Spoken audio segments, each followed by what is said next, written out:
Phone બગડી ગયો, નવો લઈ લે. કેટલી વાર જેવી tension. Ganpati phone બગડ્યા.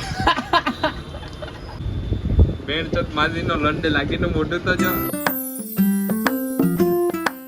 So hey guys, welcome back to my new vlog. કેમ છો તમે બધા? ઉમ્મીદ કરું કે મજામાં જ હશે ને. તમારું સ્વાગત છે આજના મારા નવા વ્લોગમાં. ને આજે છે શનિવાર. આજે બહુ સારો વાર છે, ભગવાનનો દિવસ છે, હનુમાન બાપાનો દિવસ છે. ને મારો દીકરો મારા આટલું ગાંઠિયા લઈને આવી ગયા, આયરા ગાંઠિયા.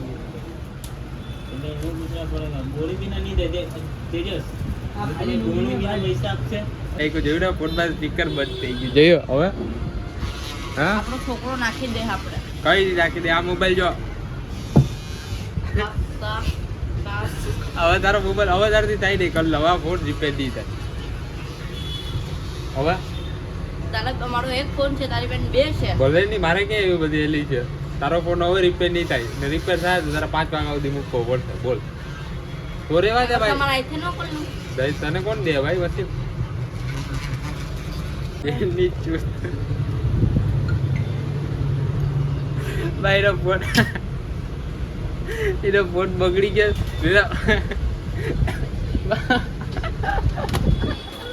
દે તારા ફોન નો એક બોલ હોય ને તારી ગાન માર લે. જો ભાઈ, એના ફોનમાં તમને વોલપેપર બતાડું. સલમાન ખાન નો ફોટો રાખ્યો. જો એના ફોન નું વોલપેપર જો ખાલી તમે જો. બેન ચત માજીનો લંડે લાગીને મોઢું તો જો માજીના લંડે જેવું. જય તું કેના જેવો લાગે? ચૂતિયા જેવો. તો મારા ભાઈ, હમણાં બહુ ટેન્શન લેવાથી, છોકરીઓને ટેન્શન લેવાથી મને હમણાં ચક્કર આવે. અને મારો દીકરો મારા આટલું સોડો લેતા આવ્યો. સોડા લીંબુ શરબત આવી જા. લીંબુ શરબત ભાઈ મેને લેતા भी नहीं दो.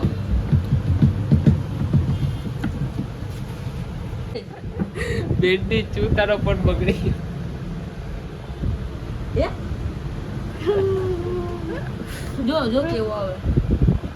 એ બગડી ગયો, નવો લઈ લે. જોયો ફોન બગડ્યા. જો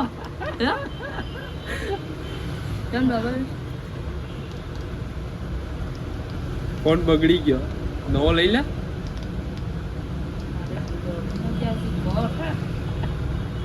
પહેલી વાર જેવી ટેન્શન. ગણપતિ મારા ભાઈ અત્યારે વાગી ગયા છે બપોરના 3:30 ને 3:30 વાગ્યા. તો મારો દીકરો મારા આટલું જો અત્યારે છે, મારો દીકરો મારી સેવા બહુ કરે. કેમ કે એને ખબર છે કે એના બાપે કેટલું દુઃખ જોયેલું છે. બાપ નાનો હોય ને દીકરો મોટો ઘડી ચિત્ત એના મતલબ દીકરાઓને ખબર હોય કે એના બાપે કેટલી કષ્ટી ભોગવેલી છે ભાઈ. મેં મારા દીકરાઓ મેં કોઈ દેવું રાખ્યું જ નથી કે તું દીકરો છે, તું મારો બાપ છે, નામ છે ને તેમ છે ને. ભાઈ હું એટલો સારો માણસ છું ને કે વાત પૂછવામાં. હવે શાંતિથી ઢોકળા ખાઈ લે, બાકી તો કૂતરાની જેમ ખાઈ બેણ છું. જો આમાં એના લાલ ચટણી ને એ એક નંબર આવે, એના કરતા એને પીળી ચટણી એક નંબર આવે.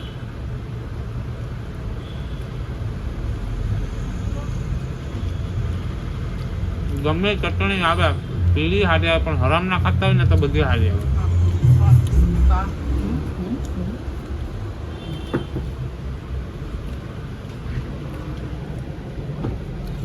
વ્હાઈટ ઢોકળા આ કઈ હારા ના હોય તો પણ મને ખાવા પડે. કેમ કે કોક એને પ્રેમથી લાવ્યું હોય ઢોકળા, વ્હાઈટ ઢોકળા કયા હારા ના હોય તો પણ મને ખાવા પડે. કેમ કે કોઈ પ્રેમથી લાવ્યું હોય ને મારા ભાઈ, તે વસ્તુ ખાઈ લેવાની. પછી કંઈ પણ હોય, કેમ કે આ હરામની વસ્તુ છે. હું હરામની વસ્તુ ખાતો નથી, તો પણ મને અંદરથી એમ થાય કે મારો દીકરો મારા હાથે પ્રેમથી લાવ્યો. બેટી ચોદ કૂતરાની જેમ, ખાસ કૂતરાની જેમ. બેન તો જોયું જ નથી. અત્યારે 10 વાગી ગયા છે. તમારો ભાઈ ઘરે આવી ગયો છે, ખોટી બકચોદી નહીં, ઘરે આવી ગયો છે. ને અત્યારે મતલબ કોઈ માણસ એટલું કામ કરીને આવે, મમ્મી તો તારે એના પગ દબાવીને પાણી પીવું જોઈએ. હે, મારા પગ ધોવા જોઈએ. તારે એના પપ્પાને મારા પગ દબાવીને પાણી પીવું જોઈએ યાર. કેમ કે કોઈ માણસ બિચારો 7-8 કલાકથી એક ધારો કામ કરે, એ પણ કઈ ખોટી. ઓહો, અમારા ઘરમાં કોક માણસ તો એવા છે ને કે ખાલી ખોટા જ પેદા થયા. મમ્મી જોઈએ 5 દિવસથી નથી નાહી, વાંચતે જ આવતી. તો ભાઈ અત્યારે વધારે બકચોદી નથી કરવી ને. અત્યારે ખાઈ લે ને પછી ખાઈને જવાનો. બા મારા ભાઈ મારા પપ્પા મારા માટે લાવ્યા છે નાસ્તા માટે ખાખરા હવાના, પણ મને ખાખરા નાસ્તામાં ન ભાવે, મને દેશી જ ખાવાનું ભાવે, જેમ કે ચા ને પરોઠા. ચા ને પરોઠામાં એવી તાકાત હોય ને કે મારો આખો દિવસ સુધરી જાય, એમ તો કોઈ દી સુધરતો નથી. તો અત્યારે હે ને કોનો ફોન, બાપુનો ફોન હે ને અત્યારે ખાવામાં જ છે મારી ફેવરેટ વસ્તુ. ખાવામાં છે અત્યારે પનીરનું શાક. પનીરનું શાક ખાવું છે. તો હાલ અમે જાય રાતના કામ કરવા. બધી માણસ છે ને હવાના કામ કરવા જાય, પણ અમે રાતના કામ કરવા જાય, કેમ કે અમે થોડાક અલગ પેદા થયા છે. તો મારા ભાઈ અત્યારે છે ને 11:40 થઈ ગઈ છે ને અત્યારે તમારો ભાઈ ને મારો ભાઈ, મતલબ કે હું ને મારો ભાઈ, અમે બે આવી ગયા છે શાંતિથી બેઠવા માટે. કેમ કે દરરોજ તો બકચોદી કરીએ છીએ, પણ કોઈક વાર મને પણ શાંતિ જોઈએ. કેમ કે એક માણસ એટલું ટેન્શન લેતો હોય, છોકરીનું, ઘરનું, પૈસાનું એટલું બધી ટેન્શન લેતો હોય, તો એ માણસને પણ રિલેક્સ થવાનો મોકો મળવો જોઈએ. જેમ કે હું તો એટલું બધી ટેન્શન નથી લેતો મારા ભાઈને. બીજી વસ્તુ કે અત્યારે જો આખા રસ્તા અમે બે જ છે, આયરું ના આયરું, આખા રસ્તે બહેણ ચોદ અમે બે જ છે અત્યારે મારો ભાઈ એનો શાંતિમાં બેઠો ને બહેણ ચોદ હું અહીંયા બેઠો હોય. કેમ કે મારો ભાઈ છોકરી હારે વાત કરીને છોકરી ઉપરથી વાત યાદ આવી કે આજે મારી દુકાને મારી ફ્રેન્ડ આવી હતી. ફ્રેન્ડ મતલબ કે મારી મેલની ફિમેલ ફ્રેન્ડ છે. ફિમેલ ફ્રેન્ડનું નામ હું છે એ નથી કહું, બાકી બકચોદી થઈ જશે બહુ વધારે. એ મારી ફ્રેન્ડનું નામ છે, આમ સારું જ નામ છે, ખુશ થવા ઉપર જ નામ છે. ને વેણ ચોદી આજે દુકાને આવી તો હું હે ને મોબાઈલમાં હે ને વ્લોગ જ બનાવતો હતો ને આવી વ્લોગમાં હું લેવાનો હતો, પણ પછી થોડાક રીઝનની હિસાબે મેં એના વ્લોગમાં ન લીધી, કેમ કે ફેમિલી પ્રોબ્લેમ આવે તેટલા માટે મેં એના વ્લોગમાં ન લીધી. બાકી આજે દુકાને આવી પછી એ હે ને એક છોકરાને બોલાવતી રિલેશનશિપમાં, ને બેન ચોદ એમાં શું થયું ખબર? છોકરી એમ નહીં, છોકરો માધર ચોદ નીકળી ગયો. મતલબ રિલેશનશિપમાં ગમે એક માણસ તો ચૂતિયા બને જ, પણ મોસ્ટ ઓફ છોકરા જ ચૂતિયાઓ બને. તો બહુ ધ્યાન રાખવાનું આ વસ્તુ, કે બે ઘડીની મજામાં તમારી 10 વાર ગાંઠ ફાટી આ બધી થાય જ આવું બધી. એટલે ખોટી બકચોદી નહીં કરવાની, બે ઘડી મજા કરવાની, બકચોદી પણ કરવાની, જિંદગી જીવવાની, બધી વસ્તુ કરવાનું. ને અત્યારે હું મારા ભાઈ આગળ જાઉં ને કરું બકચોદી થોડીક વધારે, કેમ કે શાંતિથી બેસવામાં મને મજા નથી આવતી મારા ભાઈ. કેમ કે હે ને હું જે દવાખાનામાં પેદા થયો હતો ને એ દવાખાનું કદાચ બુંધિયા રહે મારા ભાઈ, તો જ મારામાં એટલી બુંદ આવી. બાકી તમારો ભાઈ આવો હીરો જેવો બેન ચો, મતલબ છોકરી બાબતે, પૈસા બાબતે, બધી બાબતે માં ચોદાયેલી પડી. આપણી નહીં, બીજાની, આપણી નહીં. આપણે તો ખાલી ખોટા ટેન્શન લે, આપણે તો ફૂલ હેપી છે મારા ભાઈ.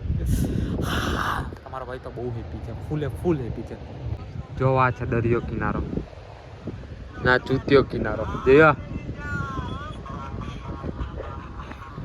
જયો અત્યારે થોડીક ઘરમાંથી ગારો સાંભળીને આવ્યો છે એટલે એ ચૂપચાપ જ રહે ચૂતિયો. અને બીજી વસ્તુ કે આ બાજુ કોઈ એટલા માટે નથી બેસતું, કેમ કે અમે પણ એને થોડાક ટાઈમ પહેલાં અહીંયા બેઠા હતા ને, તો એને છે ને અહીંયા જ બેઠા, મતલબ અહીંયા બેઠા હતા કે અહીંયા જ બેઠા હતા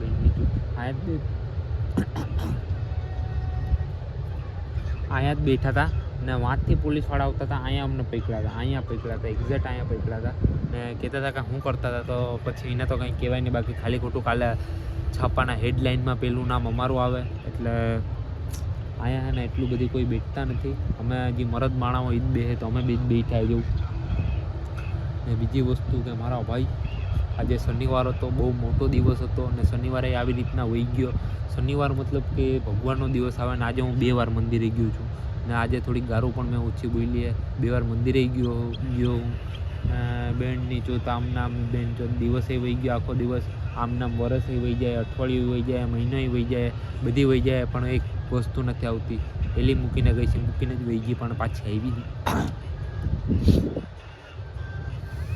પણ મરદ માણા એવો માણસ છે ને કે કોઈ દી એની આંખમાં પાણી ના આવે. કેમ કે અમારે બધીને પાણી ન લાવવા જોઈએ, કેમ કે અમારા આંખમાં પાણી આવશે તો બીજા બધી ચૂતિયા શું કરશે? ગમે એ કરે, આપણે હું ફેર પડવાનો? આપણે બસ અત્યારે ચૂપચાપ બેઠા રહે ને આવેલું જોઈ રહ્યું સોમનાથ મંદિર, એટલું છેટું હોય તો દેખાય નહીં, પણ સોમનાથ મંદિરે જવાનું હોય, પણ હમણાં નહીં. થોડુંક કામ બામ છે, બધી પતાવશું, પછી આરામથી દર્શન કરવા જઈશું. કેમ કે શનિવારે હે ને કોઈ બકચોદી વધારે નહીં કરવાની, બસ ભગવાનનો દિવસ છે તો કામથી કામ રાખવાનું. અને બીજી વસ્તુ કે મંદિરે જવાનું, પૂજાપાઠ કરવાની.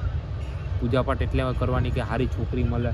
જો છોકરી ચૂતિયા મળી ગઈ ને ક્યાંક મને કાપીને ડ્રમમાં નાખી દીધો તો કઈ લઈને લેવાની ભાઈ. અમારા ભાઈ અત્યારે અમે ઘરે જાય, કેમ કે ઘટના ઘડીએ ફોન કરે છે. ને બીજી વસ્તુ કે કાલે રવિવાર છે તો પાછા રવિવારે દુકાને તો બેને જવું જ પડે. ને દુકાને જવું પડે એટલે વેચો જ કામ તો બધીને કરવું જ પડે મારા ભાઈ. કોઈ એવું ચૂંટિયા મરદ માણા નહીં હોય કે જે કામ નહીં કરતો ને કામ નહીં કરતો એ ચૂંટિયા માણસ હશે વાંધો નહીં. ને અત્યારે એના ભાઈ જાય ઘરે જઈને અત્યારે હુઈ જાઉં કેમ કે એડિટિંગ નહીં આ હુઈ જાય હું નહીં હુઈ કેમ કે મારે એને એડિટિંગ નહીં કરવાનું બીજું એટલે બધું. તને કે ખબર છે આજની વાત? શું વાત? આજે બાપુએ ઘરમાં એમ કીધું કે હું દુકાને જાઉં ને બાપુએ આજે દુકાનનો દાંડી વાળી હતી ને એ રખડતા હતા બધીમાં. બાપુ બહુ હેવી માણસ છે. બાપુ જેવું બાપુ હે ને બાપુનો લેવલ થોડો ઊંચો લેવલ છે. બહુ ઊંચો છે. બાપુની ગાંઠ હમણાં થોડાક દિવસમાં વાળી છે. ને બીજું વસ્તુ કે ભાઈ અત્યારનો વ્લોગ તમને ગમ્યો હોય આજનો વ્લોગ તો લાઈક શેર ને સબસ્ક્રાઇબ કરતા રહેજો ભાઈ. મળીએ કાલના નવા વ્લોગમાં ને મારા ભાઈ બધીને લવ યુ ને બધીની ભાઈઓની બેનને લવ યુ. Bye bye.